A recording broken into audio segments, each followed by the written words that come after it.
Ini Bapak Sianto, monggo badhe dimulai.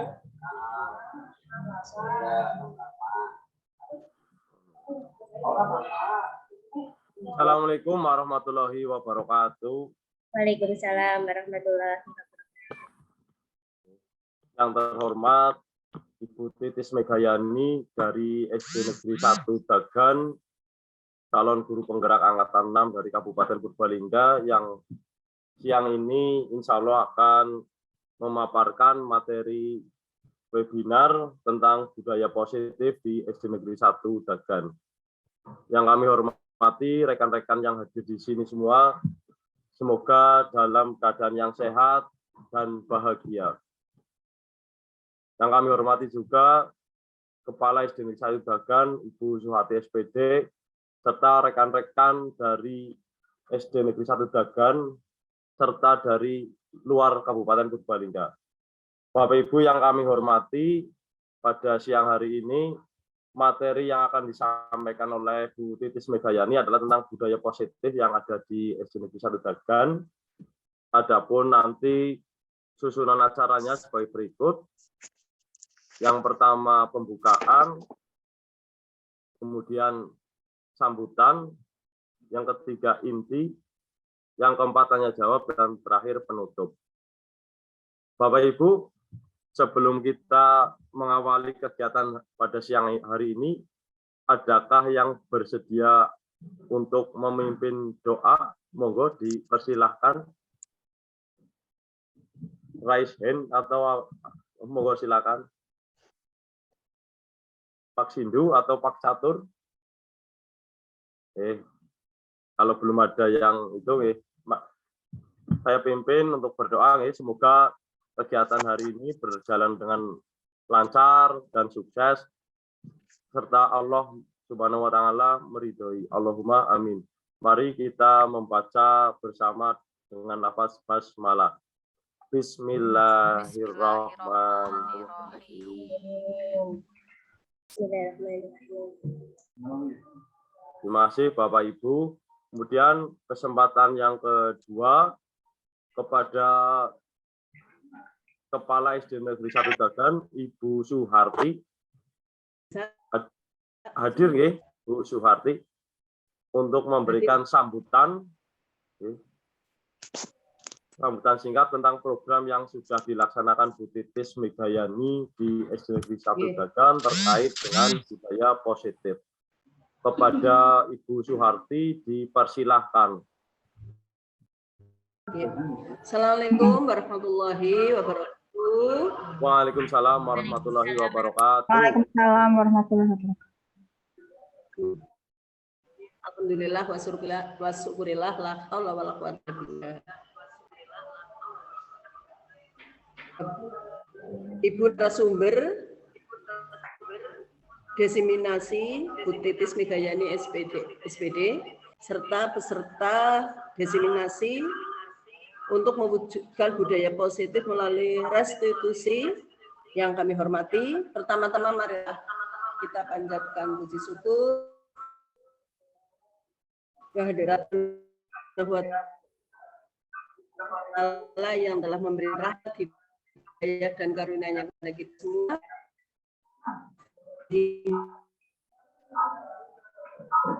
Hari ini kita dapat berkumpul bersama, semoga tetap lancar. Salawat serta salam serta keluarga mendapatkan syafaatnya di hari yaumil qiyamah. Allahumma amin. Bapak Ibu peserta desiminasi yang kami hormati, saya selaku kepala sekolah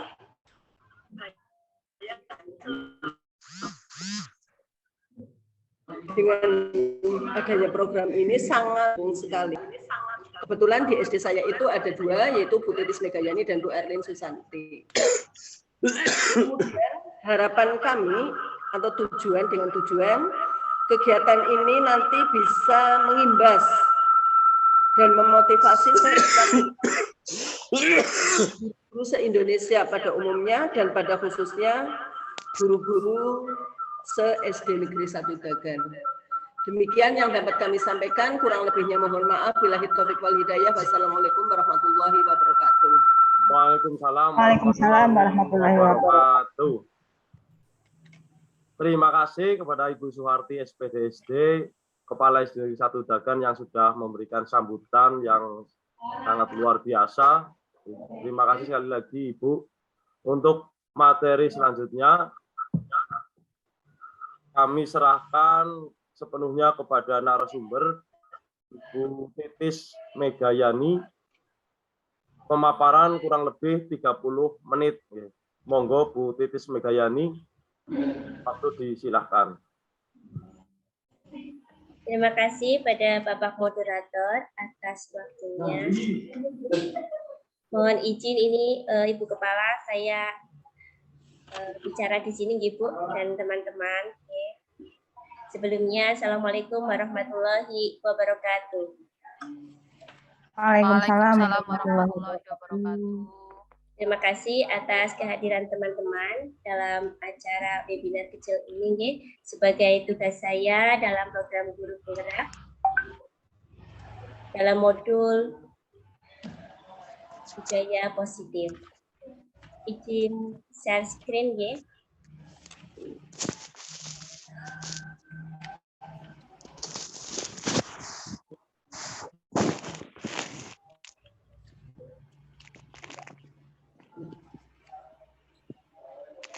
Baik, terima kasih. Untuk kali ini, materi yang akan dibahas adalah tentang budaya positif melalui teknik restitusi.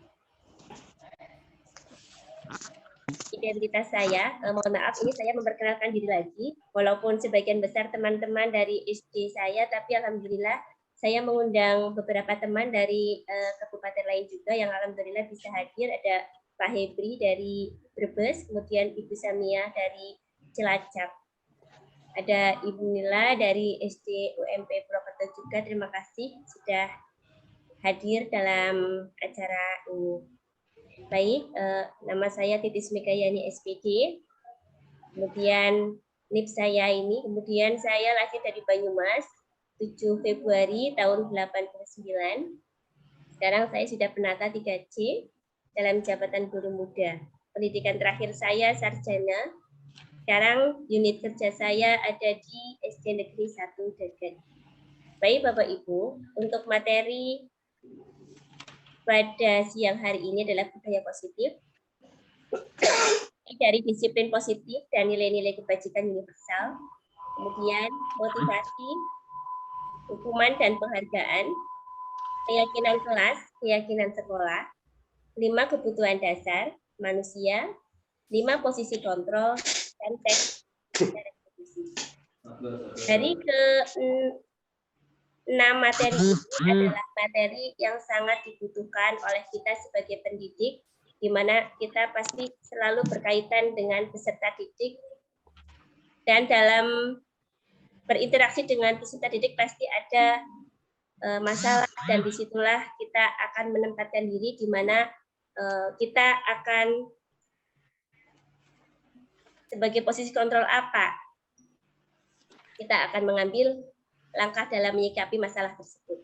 Baik Bapak Ibu, untuk pertanyaan pemantik sebelum kita lanjut, saya ingin bertanya. Hukuman dapat mendisiplinkan anak. Adakah yang ingin menyatakan pendapat, setuju apa tidak? Monggo bisa langsung pakai voice, tidak apa-apa. Apakah hukuman dapat mendisiplinkan anak? Saya setuju, Bu. Tidak setuju. Setuju, Bu. Oke, terima kasih. Kemudian, apakah pemberian hukuman dengan hal positif seperti membaca buku, membaca atau membersihkan halaman sekolah dapat meningkatkan disiplin anak juga? Tidak, Bu, tidak setuju. Oke, terima kasih. Tidak setuju juga. Oke, terima kasih. Apakah memberi penghargaan dapat meningkatkan motivasi belajar anak? Ya, Tidak. Tidak. bisa jadi, Bu. Oke, ada yang masih ragu-ragu. Tidak apa-apa ya. Nah, nanti di sini kita akan membahasnya. Baik, ketika penghargaan itu hadir, itu memang meningkatkan motivasi Bapak Ibu. Tapi itu adalah motivasi ekstrinsik sehingga tidak bisa bertahan lama. Jadi penghargaan dapat meningkatkan motivasi belajar anak itu tidak tepat nih Bapak Ibu nih, karena motivasinya itu dari luar bukan dari dalam. Baik, selanjutnya sebagai pendidik kita harus mampu menciptakan siswa yang memiliki kebiasaan disiplin diri sehingga siswa bisa berperilaku dengan mengacu pada nilai-nilai kebajikan universal dan memiliki motivasi intrinsik, bukan ekstrinsik. Motivasi intrinsik penting untuk dimiliki oleh siswa karena hal tersebut lebih bermakna dan bertahan lama, serta akan melekat pada jati diri mereka tanpa adanya alasan dikarenakan akan mendapat penghargaan ataupun hukuman. Ini adalah PR kita sebagai Bapak dan Ibu guru. Kita harus bisa membuat murid-murid kita itu mempunyai motivasi intrinsik. Ketika motivasi intrinsik itu sudah hadir, insya Allah nanti akan tumbuh budaya positif dengan dirinya. Apa itu disiplin? Bapak Ibu, seringkali kita itu salah memaknai kata disiplin. Ternyata setelah saya belajar dalam program guru penggerak ini, itu bukan seperti yang sudah kita maknai selama ini. Ya. Jadi disiplin itu berasal dari bahasa Latin, disciplina, yang artinya belajar. Makna asal dari kata ini berkonotasi dengan disiplin diri dari murid-murid Socrates dan Plato. Disiplin diri membuat orang menggali potensinya menuju sebuah tujuan, apa yang dia hargai. Namun, dalam budaya kita, makna kata disiplin telah berubah menjadi sesuatu yang dilakukan seseorang pada orang lain untuk mendapatkan kepatuhan. Kecenderungan umum adalah menghubungkan kata disiplin dengan ketidaknyamanan, bukan dengan apa yang kita hargai atau pencapaian suatu tujuan yang mulia. Jadi yang selama ini kita maknai itu kurang tepat nih, karena disiplin ini sebenarnya bukan sesuatu yang menghubungkan dengan ketidaknyamanan. Itu bukan ya. Jadi disiplin itu adalah belajar. Disiplin positif. Menurut teori kontrol atau teori pilihan dari Dr. William James, Anda tidak dapat mengontrol orang lain.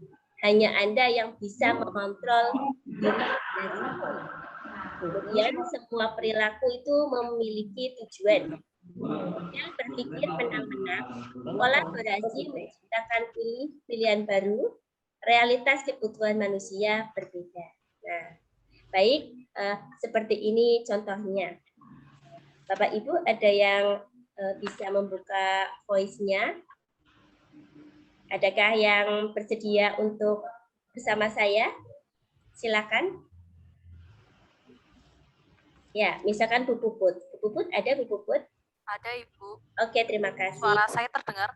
Oke, ini contohnya tentang teori kontrol ya. Ini Anda tidak bisa mengontrol orang lain. Nah, kita coba ya. Nah, misalkan seperti ini. Saya misalkan sedang dengan Bu Puput, sedang berhadapan-hadapan, ya. Bu Puput ternyata sedang memegang dompetnya. Dompet itu isinya sesuatu yang sangat penting banget untuk Bu Puput.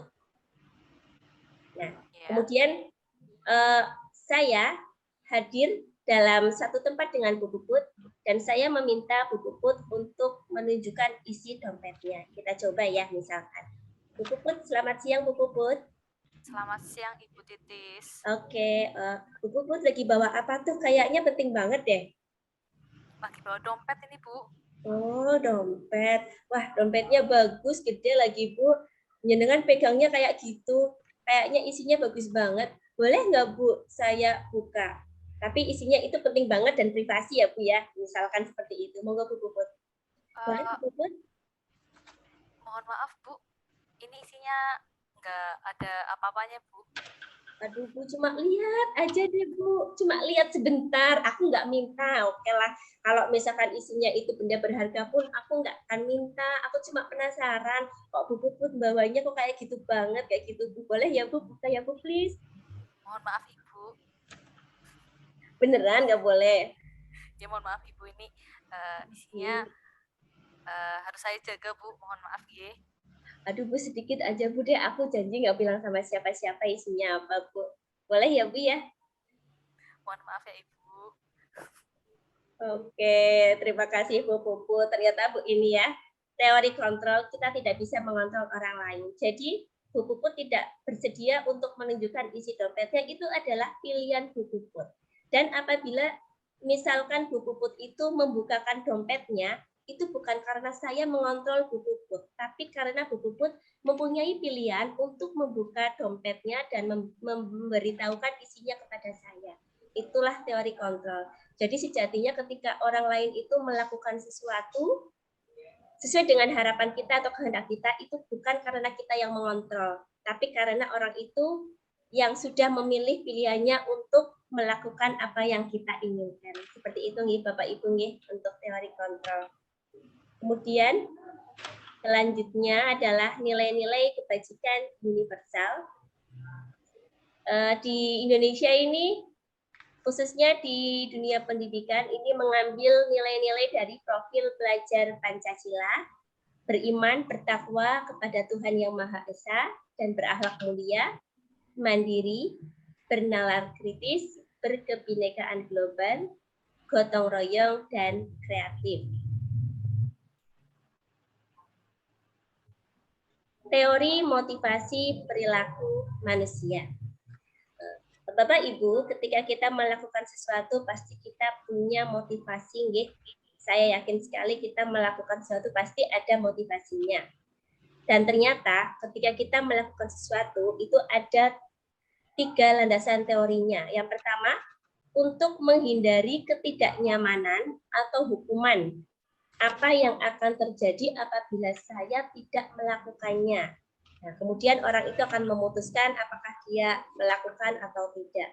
Kemudian untuk mendapatkan imbalan dari orang lain atau institusi, apa yang akan saya dapatkan apabila saya melakukannya. Dan yang terakhir adalah untuk menghargai diri sendiri. Saya akan menjadi orang yang seperti apa apabila saya melakukan.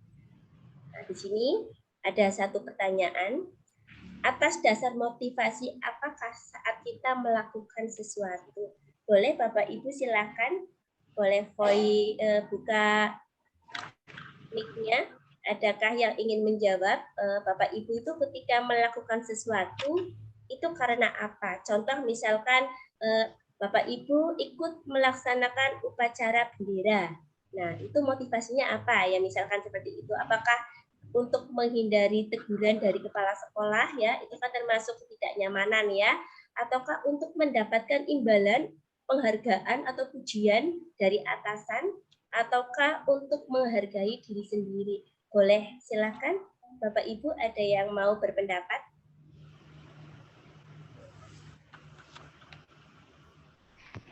Saya Bu Titis.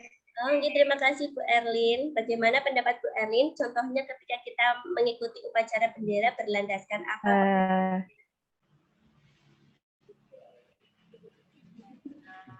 Iya itu karena saya menghargai diri saya sendiri. Untuk menghargai diri sendiri, Bu. Oke, terima kasih Bu. Iya. apapun kegiatan kita ya, kita usahakan kita itu berlandaskan motivasi dari diri sendiri. Jangan sampai kita itu melakukan sesuatu karena motivasi dari dua teori yang di atas ini, yang menghindari ketidaknyamanan ya. Kita melakukan sesuatu karena takut dihukum, takut ditegur, kemudian melakukan sesuatu karena ingin dipuji, ingin mendapatkan imbalan dan sebagainya. Tapi hendaknya kita melakukan sesuatu karena kita menghargai diri sendiri. Demikian untuk teori motivasi. Kemudian selanjutnya dihukum oleh penghargaan. Kok bisa ya Bu ya, Pak ya? Bagaimana ini? Yuk kita buka yuk. Bahwa penghargaan berlaku sama dengan hukuman.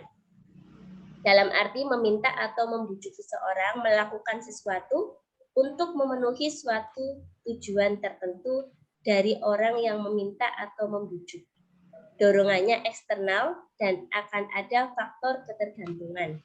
Beberapa dampak dari pemberian penghargaan adalah penghargaan menghukum, penghargaan mengurangi ketepatan, penghargaan tidak efektif, dan penghargaan merusak hubungan. Ternyata penghargaan itu menghukum, gitu. Kok bisa ya?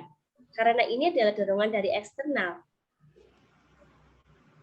Ketika kita melakukan sesuatu karena ingin mendapatkan sesuatu, ingin mendapatkan penghargaan, maka ketika kita tidak mendapatkan itu, apa yang akan kita lakukan cenderungnya tidak efektif.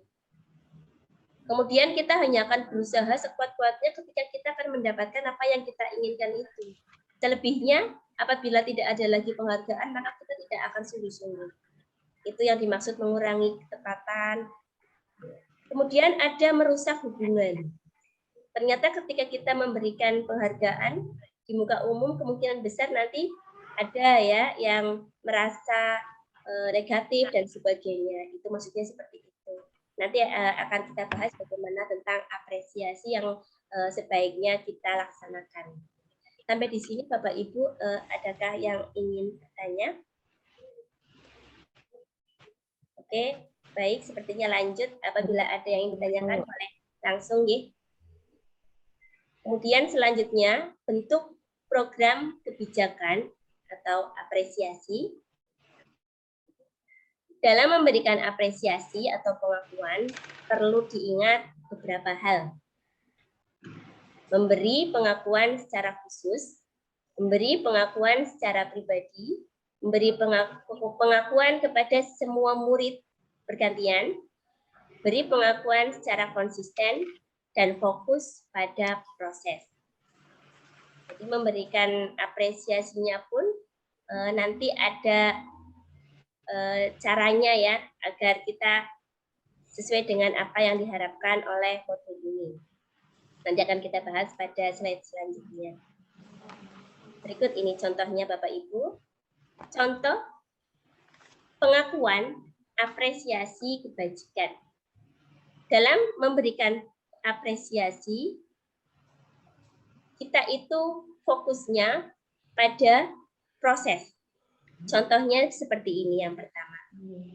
Kemarin saya perhatikan rasa empatimu besar sekali pada saat menolong murid baru di kelas kita. Apa nilai kebajikannya? Ternyata nilai kebajikannya adalah rasa empati. Di sini kita menghargai rasa empati dari seorang guru yang menolong murid atau dari seorang siswa ya kepada siswa lainnya, misalkan seperti itu. Jadi bukan hasil dari apa yang sudah dia lakukan, tapi dari prosesnya. Kemudian contoh yang kedua, saya menghargai kepedulianmu pada saat kamu membantu teman-temanmu di tugas kelompok. Contoh ini contoh memberikan apresiasi kepada seorang siswa yang sudah menunjukkan kepeduliannya pada saat kerja kelompok, bukan hasil dari kerja kelompoknya. Bukan hasil dari kerja kelompoknya akhirnya mendapat yang terbaik atau seperti apa dan seterusnya, bukan, tapi dari nilai kebajikan yang sudah ia lakukan, yaitu peduli. Kemudian yang ketiga adalah terima kasih untuk rasa tanggung jawabmu pada saat kamu memungut kertas-kertas yang berserakan di lantai. Ini adalah apresiasi kepada seseorang yang telah menunjukkan rasa tanggung jawabnya yang tinggi ketika kegiatan memungut kertas-kertas yang berserakan di lantai. Semua apresiasi yang dicontohkan di sini adalah berpusat pada proses dan intinya berintikan pada nilai kebajikan. Muatan-muatannya apa? Misalkan kalau kita misal di kelas ya, ada seorang siswa yang mendapat nilai tinggi ketika ulangan ya, kita bisa memberikan penghargaan dengan kalimat terima kasih nak, kamu sudah belajar sungguh-sungguh hingga akhirnya bisa menjadi yang terbaik. Yuk kita berbagi tips gimana biar teman-teman bisa ikut seperti kamu, seperti itu. Baik, untuk selanjutnya adalah hukuman atau konsekuensi. Kita akan membahas tentang hukuman atau konsekuensi. Monggo ada yang bisa buka mic. Nanti bisa langsung ya, boleh. Ini ada 1, 2, 3, 4, 5, 6, 7. Ada 7 ya. Nanti bergantian boleh. Yang pertama mungkin bisa dari Bu Puput, nanti bisa menjawab Bu Puput. Boleh, silahkan dibaca Bu Puput. Mencatat 100 kali di dalam buku kalimat saya tidak akan terlambat lagi karena terlambat ke sekolah. Kira-kira apa itu hukuman. Oke, terima kasih atas pendapatnya. Boleh yang lain Bapak Ibu? Ada yang ingin berpendapat? Saya Bu Titi. Oke, terima kasih Bu Eli, monggo. Lari mengelilingi lapangan basket 2 kali karena terlambat hadir di sekolah. Konsekuensi, Bu. Oke, terima kasih atas pendapatnya Bu Eli. Yang ketiga, Bapak Ibu monggo ada yang bersedia? Saya Bu Titis. Terima kasih Bu Erlin. Oke. Murid diminta untuk push up 15 kali karena tidak menggunakan masker ke sekolah. Itu hukuman, Bu. Oke, terima kasih Bu Erlin atas pendapatnya. Adakah lagi Bapak Ibu? Masih ada 4, silahkan. Baik, menggantikan kertas tugas teman yang telah dicoret. Bagaimana Bapak Ibu kira-kira ini? Konsekuensi. Anton itu, Bu. Bagaimana Bu? Pak Anton. Pak Anton. Anton, iya Pak Anton, monggo Pak Anton. Terima kasih Bu. Menggantikan kertas tugas teman yang telah dicoret-coret itu konsekuensi. Oke, terima kasih Pak Anton atas pendapatnya. Nanti kita lihat ya di kunci jawabannya. Selanjutnya Bapak Ibu ada lagi yang lain? Boleh, silakan langsung buka mic saja. Membersihkan tumpahan air di meja tulis karena tersenggol pada saat belajar. Nah, kira-kira ini apa ya Bapak Ibu ya? Hukuman. Konsekuensi, Bu. Konsekuensi. Oke, baik. Selanjutnya, murid disuruh untuk mengenakan sepatu tidak mengenakan sepatu seharian di sekolah karena tidak menggunakan sepatu hitam. Jadi suruh lepas sepatu nih. Kira-kira hukuman atau konsekuensi? Hukuman, Bu. Hukuman. Terima kasih. Selanjutnya mengelilingi lapangan basket 2 kali karena terlambat 10 menit dalam pelajaran PJOK. Apa nih kira-kira Bapak Ibu?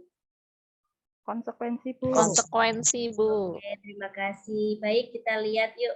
Wah, ini kunci jawabannya sudah keluar. Oke. Baik, Bapak Ibu, terima kasih atas analisisnya. Ternyata 100% alhamdulillah betul ya. Ketika mencatat 100 kali adalah hukuman. Kemudian mengelilingi lapangan basket karena terlambat hadir di sekolah. Ini tidak pada jam PJOK, termasuknya juga hukuman. Push up 15 kali karena tidak menggunakan masker juga hukuman. Menggantikan tugas teman yang telah dicoret-coret adalah konsekuensi. Membersihkan tumpahan air di meja tulis karena tersenggol adalah konsekuensi. Kemudian tidak mengenakan sepatu seharian ya. Disuruh tidak menggunakan sepatu di sekolah seharian karena sepatunya tidak berwarna hitam, itu adalah hukuman. Dan yang terakhir, lari mengelilingi lapangan basket 2 kali karena terlambat 10 menit untuk pelajaran PJOK, itu adalah konsekuensi. Jadi kira-kira apa nih hukuman dan konsekuensi perbedaannya? Apakah ada yang ingin berpendapat, Bapak Ibu? Monggo. Mungkin kalau konsekuensi itu akibat dari tindakan yang dilakukan, Bu. Jadi Oke, terima berperilaku kasih. dulu, terus baru dapat itunya, Bu. Mungkin ya, Bu. Itu menurut pendapat saya. Oke, terima kasih konsekuensi Bu itu. Puput. Bagus sekali sudah menjurus ya.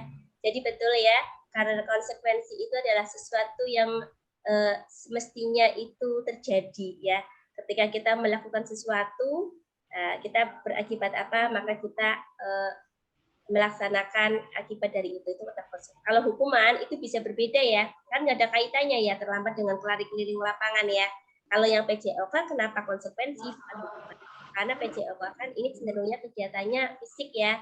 Jadi ketika terlambat dia sudah kehilangan 10 menit mungkin dalam pemanasan, maka kita anggap untuk lari mengelilingi lapangannya adalah dari kegiatan belajar mengajar itu sendiri.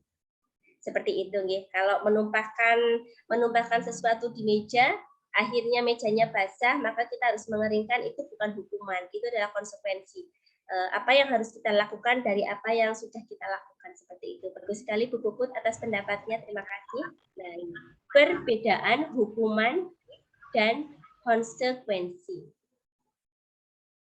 Hukuman itu cenderungnya sesuatu yang menyakitkan harus terjadi. Ini bahaya sekali ya Bapak Ibu ya, ketika kita itu menghukum seseorang murid, itu jangan kita anggap murid itu adalah anak kecil ya, yang tidak punya perasaan, itu salah. Mereka akan mengingat, sampai mereka dewasa itu akan mengingat.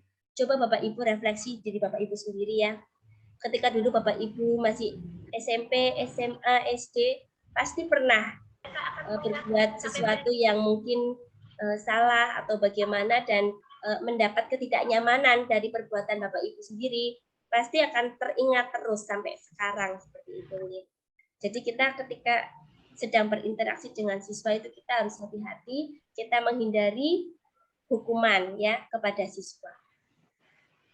Konsekuensi adalah sesuatu yang harus terjadi. Jadi berbeda nggih. Kalau hukuman itu menyakitkan, kalau konsekuensi sesuatu yang harus terjadi. Kemudian hukuman membuat anak sakit fisik maupun hati untuk jangka waktu lama. Kalau konsekuensi membuat anak merasa tidak nyaman tapi dalam jangka waktu yang pendek. Karena konsekuensi pasti juga kan ada tidak enaknya. Tapi kan itu memang akibat dari perbuatannya yang harus ia ganti. Jadi tidak apa-apa kalau konsekuensi itu membuat tidak nyaman, tapi itu hanya sementara. Berbeda dengan hukuman. Ya. Kemudian hukuman itu akan berakibat anak membenci kedisiplinan. Sedangkan konsekuensi anak menghargai disiplin. Jadi ketika anak dihukum, nanti anak itu akan timbul rasa benci dalam dirinya. Tidak suka, menggerutu, benci, teringat selalu, dan sebagainya. Tapi kalau kita mengajarkan sesuatu dengan konsekuensi, maka anak akan mengingatnya sebagai sesuatu yang berharga, bahwa itu adalah pelajaran. Kalau itu tidak baik, saya tidak boleh mengulang, dan sebagainya. Kemudian ketika hukuman itu adalah paksaan, sedangkan konsekuensi adalah stimulus atau tanggapan. Hukuman itu memaksa, sedangkan konsekuensi adalah stimulus. Sifatnya seperti ini. Kemudian hukuman mendorong anak menyakiti diri sendiri. Konsekuensi mendorong anak agar mudah menyesuaikan diri. Berbeda nggih? Hukuman adalah konsep diri yang buruk. Konsekuensi konsep diri yang baik. Anak akan mengingat hukuman itu sesuatu yang buruk. Sedangkan konsekuensi, maka anak akan mengingatnya sebagai pelajaran yang baik. Seperti itu kira-kira. Kemudian ketika hukuman, anak akan menyembunyikan kesalahannya. Anak cenderung tidak ingin masalahnya itu diketahui oleh orang lain, kesalahannya. Tapi kalau konsekuensi, maka anak akan belajar untuk mematuhi peraturan. Hukuman membuat anak merasa marah, merasa bersalah, dipermalukan, dan tidak dihargai. Supir ambulan. Sedangkan merasa kehilangan hak, dibuat tidak nyaman, diasingkan untuk sementara. Sampai materi hukuman dan konsekuensi, adakah yang ingin bertanya, Bapak Ibu? Monggo. Bu Titis izin bertanya, nggih Bu. Oke, silakan Bu. Monggo Bapak Ibu yang lain.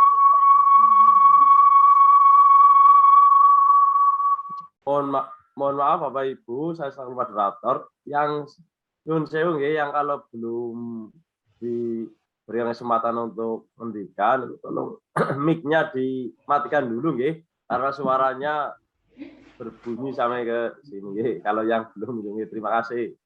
Monggo dilanjutkan pertanyaan dari Bu siapa? Ya, izin bertanya nggih Bu Titis. Tadi sudah dijelaskan perbedaan hukuman dan konsekuensi. Ini bagaimana ya caranya untuk menghadapi beberapa rekan guru yang menilai bahwa hukuman itu saat ini yaitu yang terbaik seperti itu. Itu cara kadang-kala kita mengajak mereka untuk berpikir ke arah konsekuensi itu, beliau masih belum bisa terbuka, tetap memandang bahwa hukuman itu yang terbaik, cara yang terbaik untuk mendisiplinkan siswa. Itu bagaimana Bu Titis cara tanggapannya gitu untuk rekan kerja yang masih berpikir seperti itu? Terima kasih.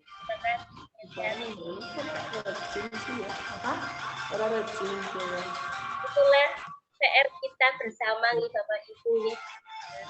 Ini saya dan beberapa teman yang mengikuti kegiatan bergerak ini memang menjadi pionir yang pertama ya pada kegiatan yang ada di Kabupaten Bekasi.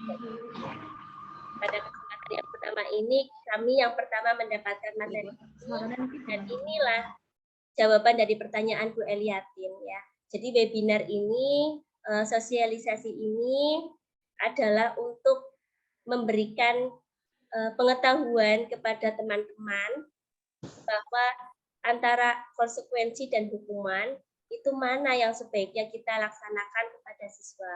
Semua itu butuh proses Ibu Eliatin, tidak serta-merta teman-teman itu bisa menerima bahwa konsekuensi itu lebih baik daripada menghukum seperti itu. Semua itu butuh proses dan inilah pentingnya kegiatan ini. Kita mensosialisasikan apa yang kita dapat kepada teman-teman adalah dalam upaya agar kita bisa menyampaikan materi yang baik tentang disiplin, hukuman, konsekuensi, kita memang tidak bisa memaksa orang lain seperti teori tadi di atas, tapi paling tidak kita bisa bergerak dari diri sendiri dan insya Allah kalau nanti kita bisa memberikan contoh dan ternyata berhasil, mudah-mudahan teman yang tadinya sama sekali tidak sependapat dengan kita, mudah-mudahan nanti bisa untuk merubah mindset-nya dan bisa satu jalan dengan kita seperti itu Bu Eli. Semua butuh proses. Ada lagi Bapak Ibu yang lain yang mau bertanya, monggo. Oke, sepertinya tidak ada. Baik, kita lanjut. Keyakinan kelas. Apa nih Bapak Ibu tentang keyakinan kelas? Kayaknya kemarin Bu Titi sama Bu Erin di sekolah sudah ramai nih keyakinan kelas ya. Bapak Ibu pasti bertanya-tanya ya, apa itu keyakinan kelas? Lagi bikin apa sih itu? Guru penggeraknya kayak gitu kan ya. Jadi kami itu dalam PGP ini melaksanakan apa yang kami dapat dari materi, dari modul-modul yang ada, salah satunya adalah keyakinan kelas. Keyakinan kelas bukan peraturan kelas, tetapi keyakinan kelas adalah hal yang diyakini dan dijalankan oleh warga kelas demi terciptanya suasana kelas yang diinginkan. Setiap siswa diharapkan untuk saling berkontribusi dalam membuat keyakinan kelas yang akan mereka jalankan dan tentunya menghidupi kelas mereka sendiri. Seperti apa keyakinan kelas? Nah, ini dia Bapak Ibu. Ini adalah dokumentasi saya menggali keyakinan kelas dari kelas 6B ketika sedang jam pelajaran saya. Di sini anak-anak saya minta untuk menuangkan kehendak mereka tentang kelas yang ingin mereka ciptakan. Suasananya seperti apa, dan mereka sudah menuliskannya pada kertas dan mereka menempelkannya. Ini ya, ini awalnya, kemudian jadinya seperti ini Bapak Ibu. Keyakinan kelas 6B. Ini masih murni dari anak-anak ya Bapak Ibu ya. Keyakinan kelas 6B. Kami kelas 6B saling kompak ya. Ternyata Mas Azril ini menginginkan kelas 6B itu kompak ya. Ini murni dari anak-anak. Saya baca sampel aja nih. Kemudian kami kelas 6B saling menyayangi. Ini dari Mbak Cahya. Ternyata Mbak Cahya menginginkan kelas 6B itu anak-anaknya, gurunya saling menyayangi. Kemudian apalagi ini? Kami anak kelas 6B saling menghormati. Mbak Novita. Mbak Novita berkeinginan agar suasana di dalam kelasnya saling menghormati. Kemudian dari Mas Anas, kami kelas 6B saling gotong royong. Ini Bapak Ibu, ini murni dari anak-anak nih. Saya meminta mereka menuliskan apa yang mereka inginkan dari kelas mereka dan alhamdulillah terjawab. Jadilah keyakinan kelas 6B dan sudah dipajang di kelas. Nanti bisa dilihat ya Bapak Ibu ya. Untuk videonya, sebentar.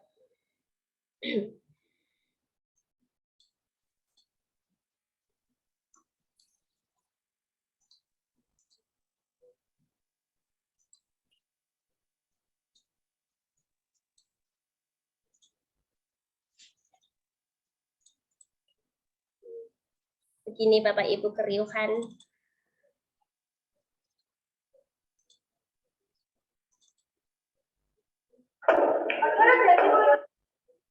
Iya. Iya, ini murni sekali ya. Mereka baru pernah membuat. Jadi ketika menempel pun ini ada yang diketuk-ketuk. Itu cuplikannya Bapak Ibu ya. Satu cuplikan. Itu dari 6B. Kemudian ini dari kelas 5B. Saya juga sudah turun untuk membuat keyakinan kelas. Apakah videonya sudah terlihat?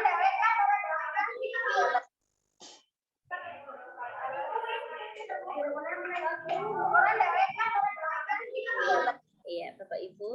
Tadi adalah keriuhan dari anak-anak ya dalam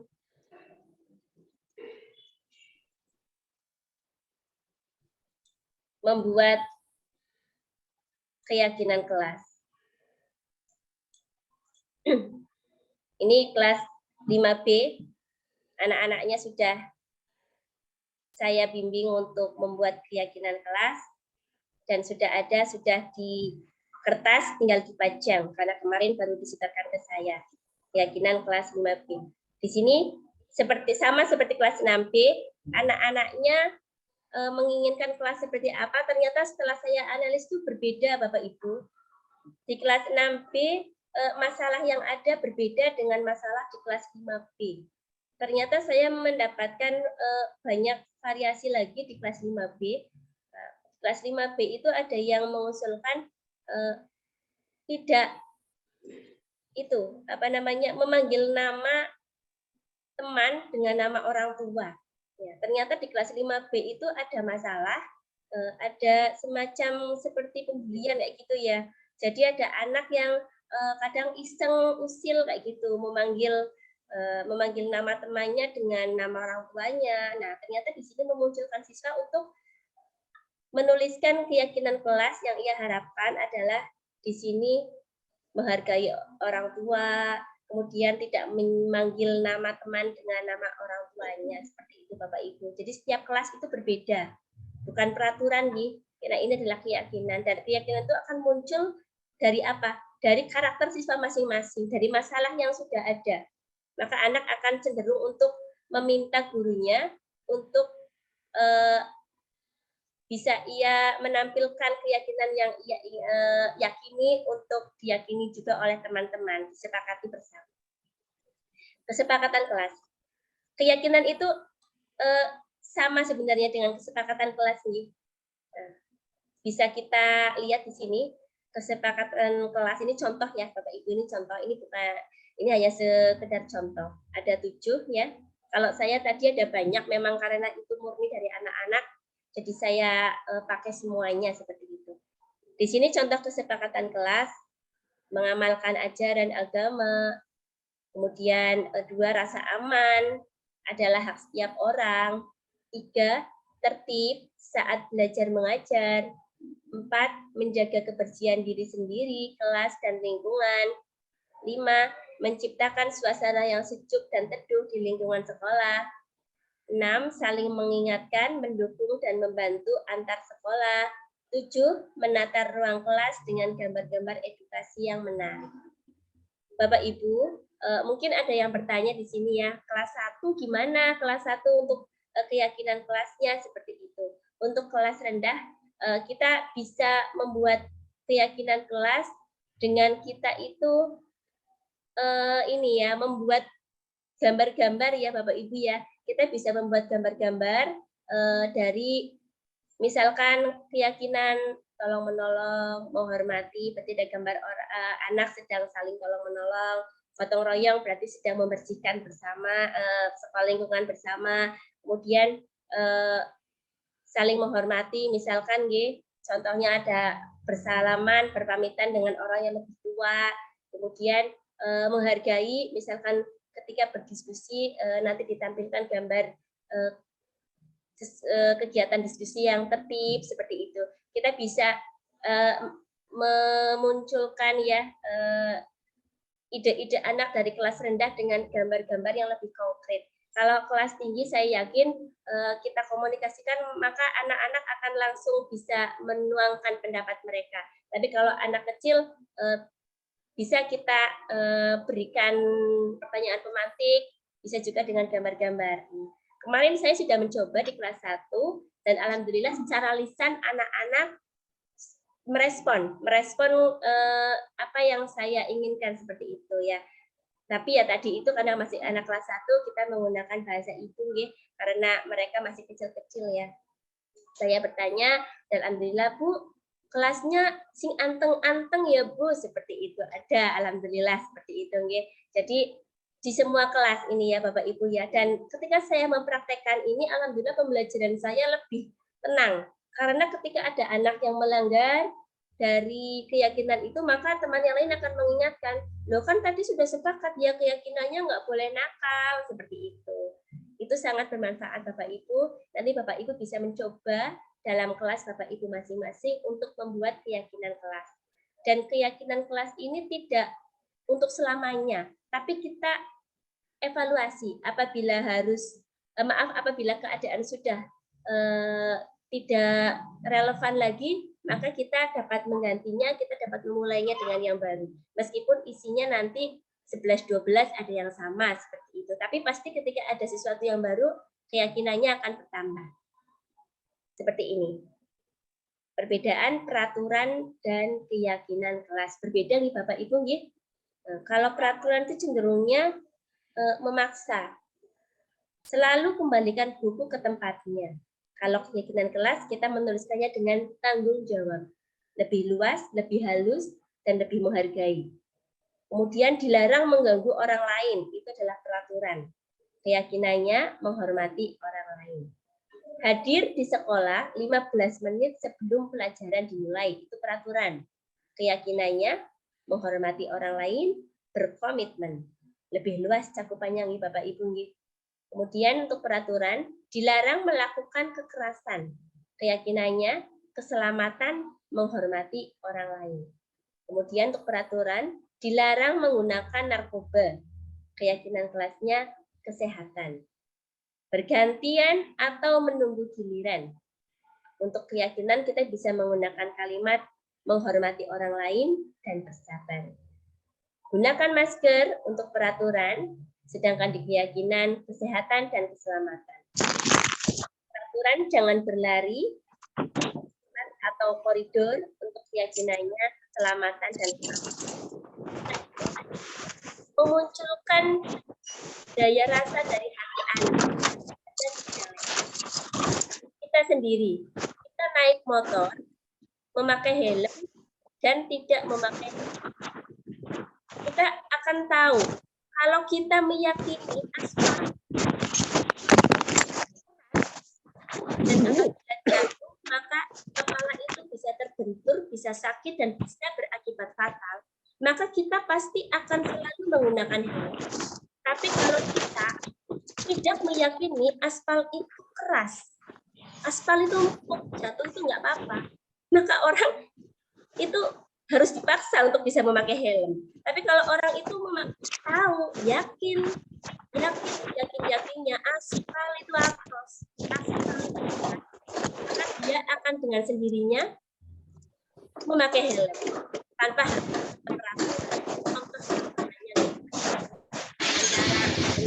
keyakinan dan peraturan. Sampai di sini ada pertanyaan Bapak Ibu? Monggo tidak usah raise kan nggak apa-apa. Maaf langsung buka mute-nya. Baik, tidak ada. Saya lanjutkan. Kalau ada bisa langsung saja nih Bapak Ibu.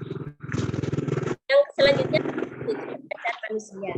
Ternyata ada kebutuhan dasar manusia yang melandasi seseorang itu melakukan sesuatu. Apabila kita melihat ada anak kita menganalisis apa sih yang mendasari anak itu melakukan sesuatu.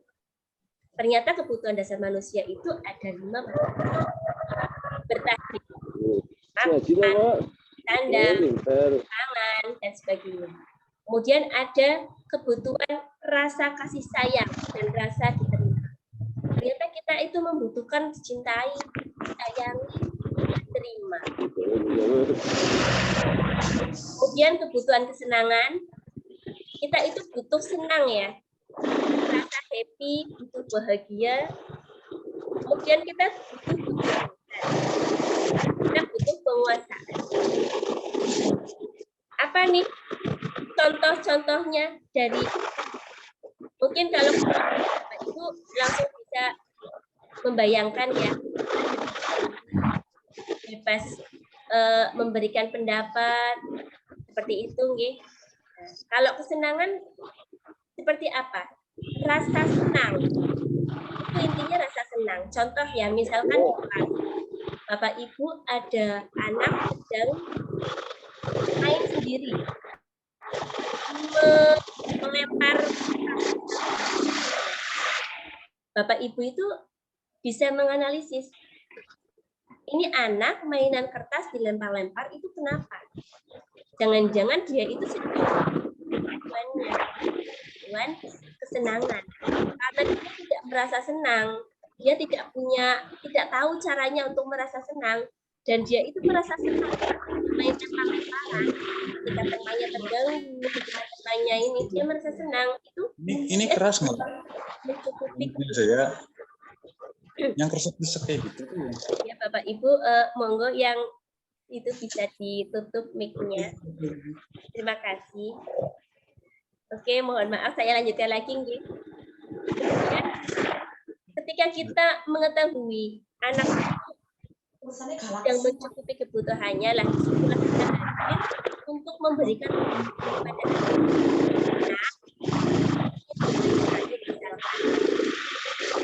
Nanti main bola ya ketika istirahat dengan teman-teman. kesalahan. Jadi ketika anak itu berpola di kelas itu karena dia itu tidak tercukupi salah satu dia kebutuhan rasa kasih sayang dan rasa diterima. Ketika ada anak yang non-safe campur misalkan di kelas ya, kita bisa menganalisis kenapa sih dia itu.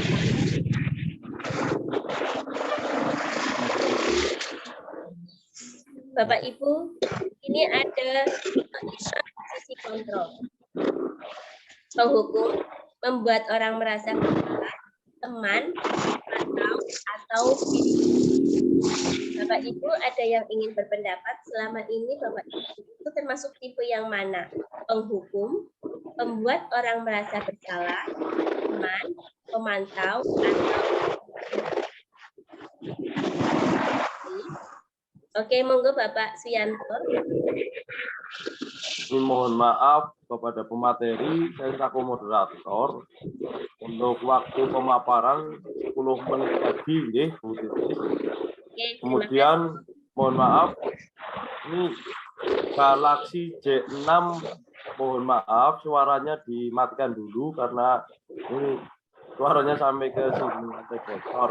Terima kasih, monggo Bu Titis 10 menit lagi untuk materi. Terima kasih. Ternyata di sini kita akan dituntut belajar untuk bisa menjadi seorang manajer. Dalam artian kita itu satu permasalahan dan kita dapat menghadapinya.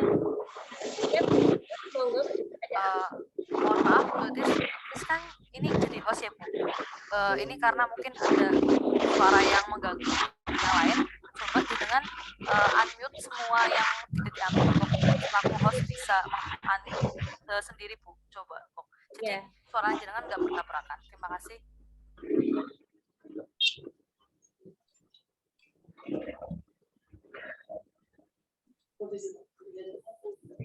Izin bertanya dulu Bu Titis. Monggo Bapak.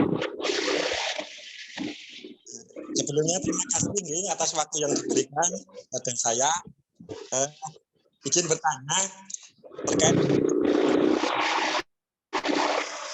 paling bagus ketika kita bisa memposisikan diri sebagai seorang manajer.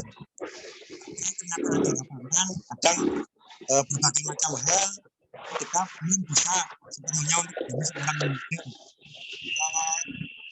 Boleh enggak tuh ketika kita belum bisa maksimal menjadi seorang manajer, kita akhirnya mempertimbangkan kita menjadi pemantau, kita menjadi itu kira-kira bagaimana? Mohon Iya Pak Anton, mohon maaf.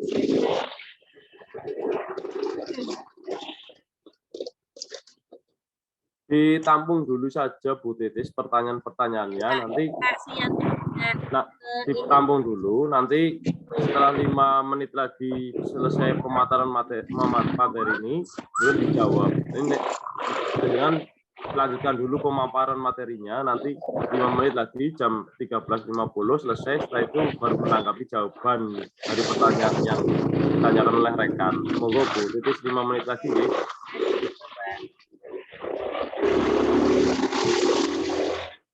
Baik, saya lanjutkan lagi aja ya.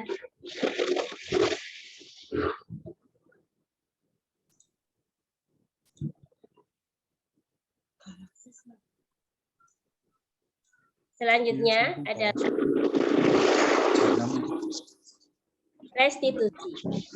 Restitusi adalah proses menciptakan kondisi bagi murid untuk memperbaiki kesalahan mereka, sehingga mereka bisa kembali kepada kelompok mereka dengan karakter yang lebih tepat. Restitusi juga merupakan proses kolaboratif yang mengingatkan mereka dan membantu mereka berpikir tentang orang seperti apa yang mereka inginkan. Identitasnya seperti tadi sudah ya, untuk hukuman, konsekuensi, dan ditambah restitusi. Restitusi adalah merupakan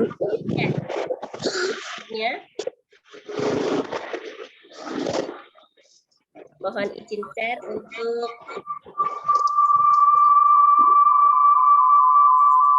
ini ada biar langsung contoh dari restitusi.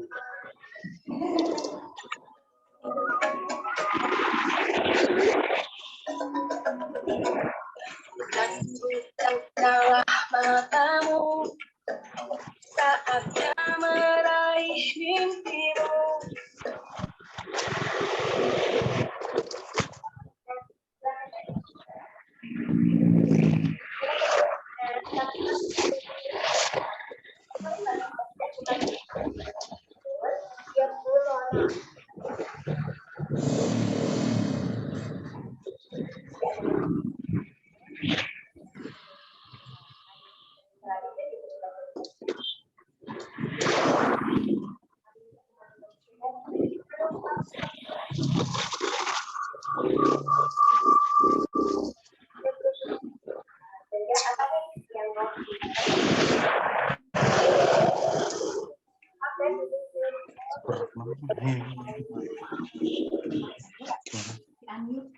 Yang itu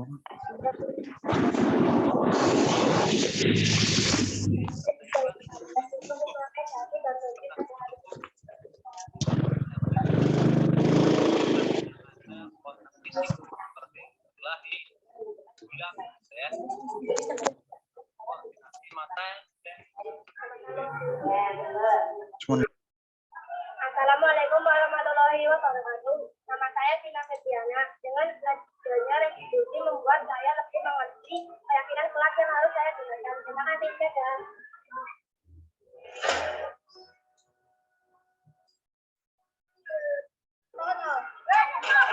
Kamu benar.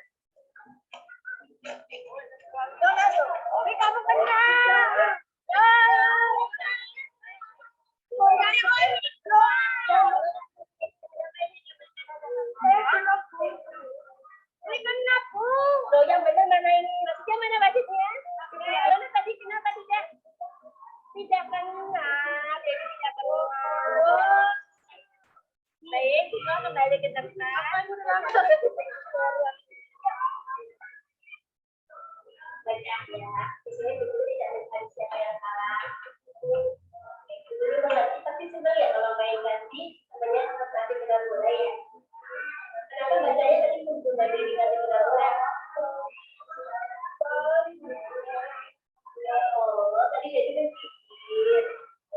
Padahal bacanya itu bisa menjelas lebih dari ini ya, tapi tidak dijelaskan ya bacanya. Apakah bacanya menyambung yang kita ulang? Kira-kira apa yang mau diberikan oleh bacanya?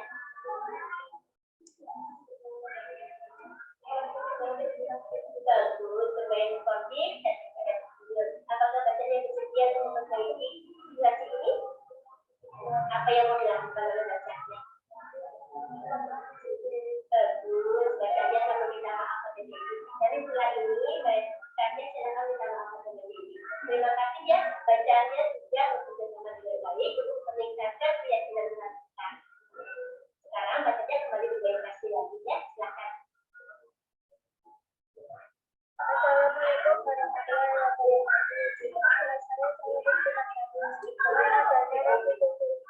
Membuat saya berpikir tentang keyakinan keras yang harus saya tingkatkan.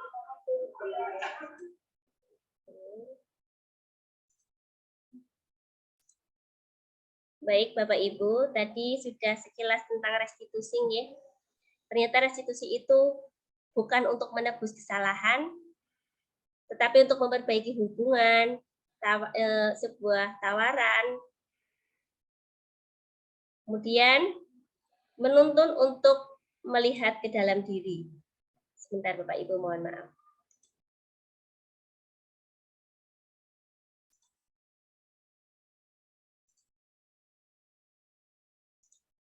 Selanjutnya, ini adalah segitiga restitusi. Jadi ketika kita melakukan restitusi, kita itu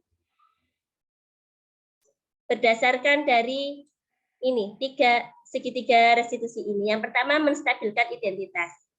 Kemudian yang kedua, validasi kebutuhan. Dan yang ketiga adalah menanyakan keyakinan. Menstabilkan identitas itu artinya kita itu tidak serta-merta menyalahkan. Contohnya, kamu bukan satu-satunya yang pernah berbuat kesalahan, misalkan seperti itu. Kemudian untuk validasi kesalahan, kamu pasti punya alasan mengapa kamu melakukan hal ini seperti itu ya. Kita memvalidasi kebutuhan mereka dari percakapan ini. Kemudian yang terakhir adalah menanyakan keyakinan. Kira-kira apa keyakinan yang kamu yakini dan kamu ingin jadi anak seperti apa? Disitulah kita akan masuk untuk mengembalikan keyakinan dari siswa kita. Seperti itu, ini adalah inti dari restitusi, ada 3 ini. Kita bisa mempraktekkan dengan 3, menstabilkan identitas. Ketika anak sudah stabil dulu ya emosinya, dengan kita bisa menstabilkan dia, maka anak itu akan mudah untuk berinteraksi dengan kita.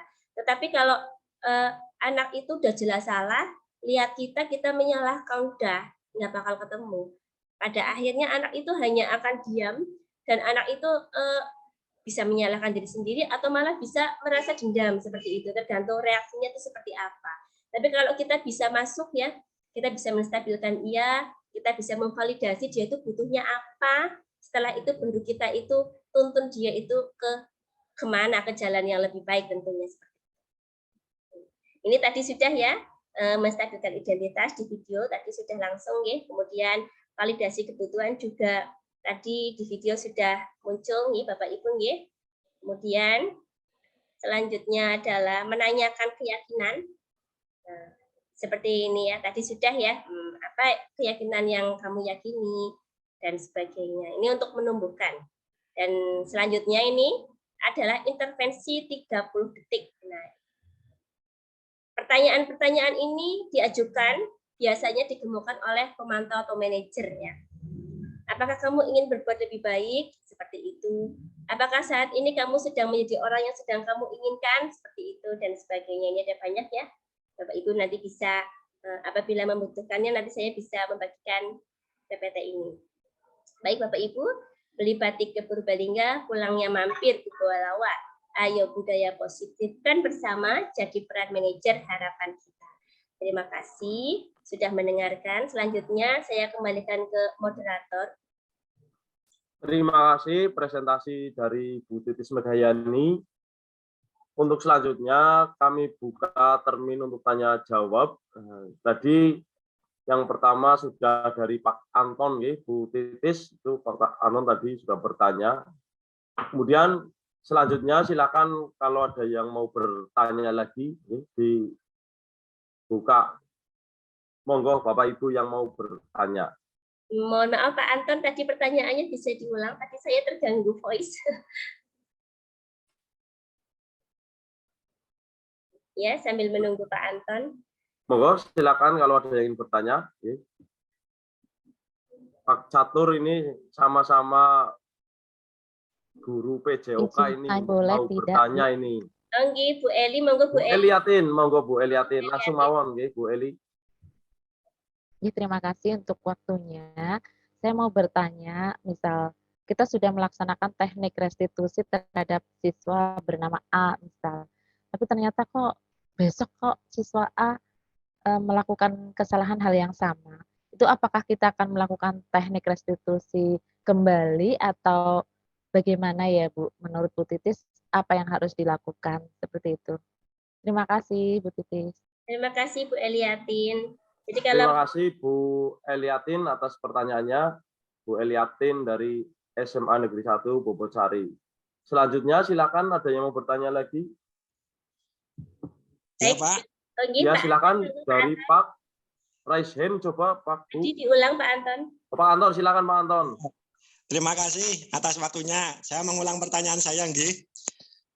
Sedikit menanggapi Bu Eliatin tadi inisial A. Nama saya seperti dipanggil ya, saya juga inisial A. Anton ya. Ya. Terkenal dengan beler ya apa ya sama Bu Guru BP. Baik Bu, saya ulangi pertanyaan saya yang tadi terkait 5 posisi kontrol begitu. Jadi kita itu kan diharapkan menjadi guru dengan posisi sebagai seorang manajer.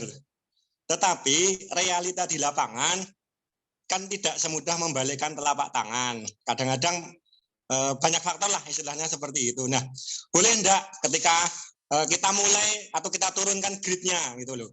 Dari manajer misalnya kita turunkan dulu menjadi seorang pemantau atau menjadi teman begitu, kira-kira boleh apa enggak, terus gimana tanggapannya, mohon pencerahannya seperti itu. Terima kasih.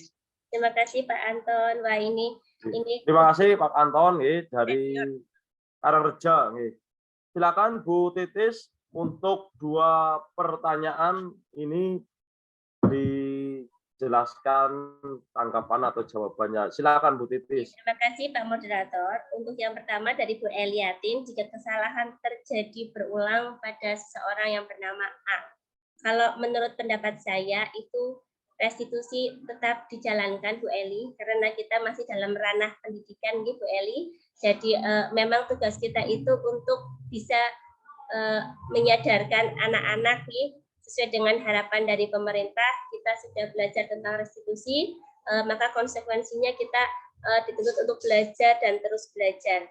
Mungkin dia akan melakukan kesalahan yang berulang, pasti ada alasannya. Dan semoga ketika alasan itu sudah bisa kita buka tabirnya, maka semoga dapat menyelesaikan masalah dari dia sendiri. Memang semua butuh proses, dan restitusi itu tidak hanya sekali dilaksanakan, tapi bisa berulang, bisa berkali-kali seperti itu Bu Eliatin. Kira-kira seperti itu, bagaimana Bu Eliatin? Ya, terima kasih jawabannya Bu Titis. Jadi saya semangat kalau misalnya nanti ada yang oh ya, rasanya berarti saya harus melakukan lagi.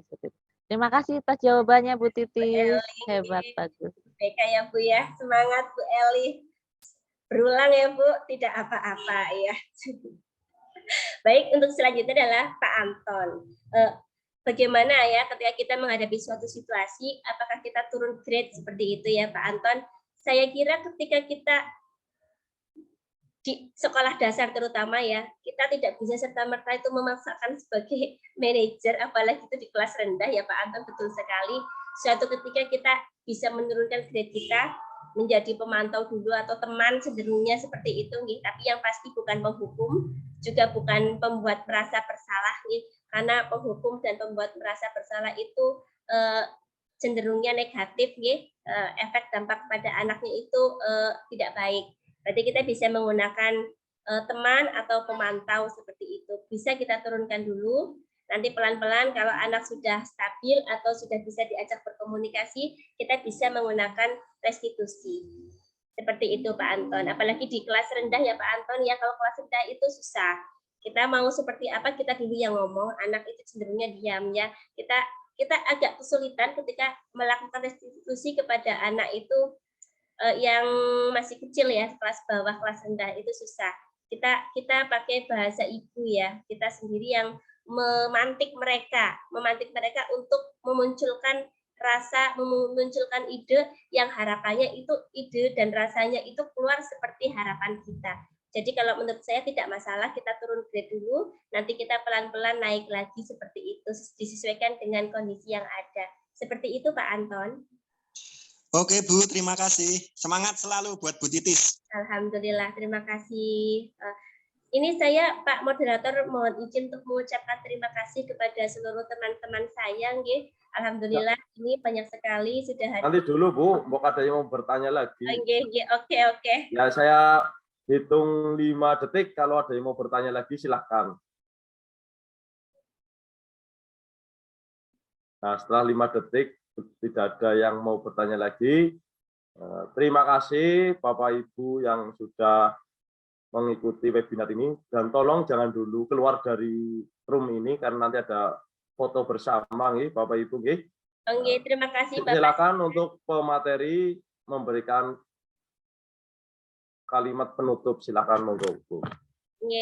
Terima kasih kepada Bapak Ibu seluruhnya yang sudah meluangkan waktu, kepada Ibu Kepala Sekolah SD Negeri 1 Dagan, saya mengucapkan terima kasih atas segala dukungannya. Kepada teman-teman saya dari guru kelas 1 sampai guru kelas 6, alhamdulillah semuanya insya Allah bisa hadir di sini.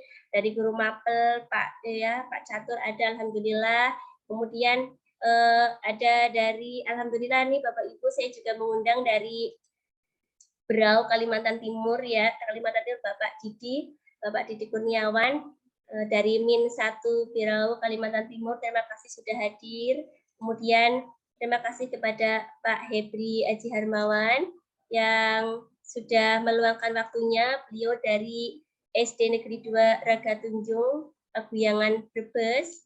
Kemudian ada Ibu Nila Megasari dari SD Muhammadiyah Purwokerto. Alhamdulillah tadi sudah bergabung juga Ibu Samia dari SD Negeri 3 Tambak Mulyo, Puring, Kabupaten Kebumen. Dan seluruh teman-teman semuanya dari SD Negeri 1 Dagan, terima kasih sekali atas dukungannya. Semoga ilmu pada siang hari ini dapat bermanfaat, dapat membawa kebaikan, dan dapat mengantarkan SD Negeri 1 Dagan lebih baik lagi, lebih berprestasi lagi. Demikian Bapak Moderator, terima kasih. Terima kasih kepada Ibu Titis Megayani yang sudah memberikan materi tentang budaya positif di SD Negeri 1 Dagan. Kita beri tepuk tangan untuk beliau. Mohon tepuk tangan. Terima kasih. Terima kasih.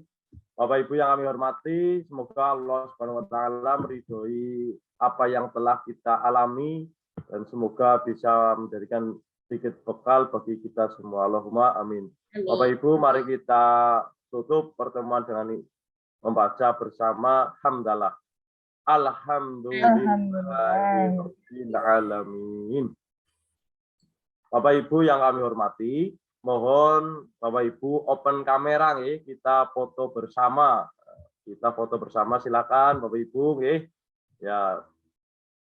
Kalau mau sisiran dulu atau apa silakan, dipersilahkan.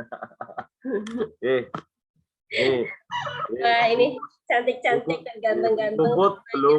Bu Puput di open dulu Bu Puput, ya. Bu Umi, Pak Didi, ya. Bu Siska, Pak Didi. Terima kasih teman-teman. Jadi kelihatan ya udah lamanya, ada yang udah bertahun-tahun ya ketemu Pak Didi ya Pak Didi. Pak Didi belum ngisi di chat itu ya Pak, absen, data hadir. Pak Didi. Terima kasih dari Kalimantan Timur itu Pak. Oke. Dari Kalimantan Timur.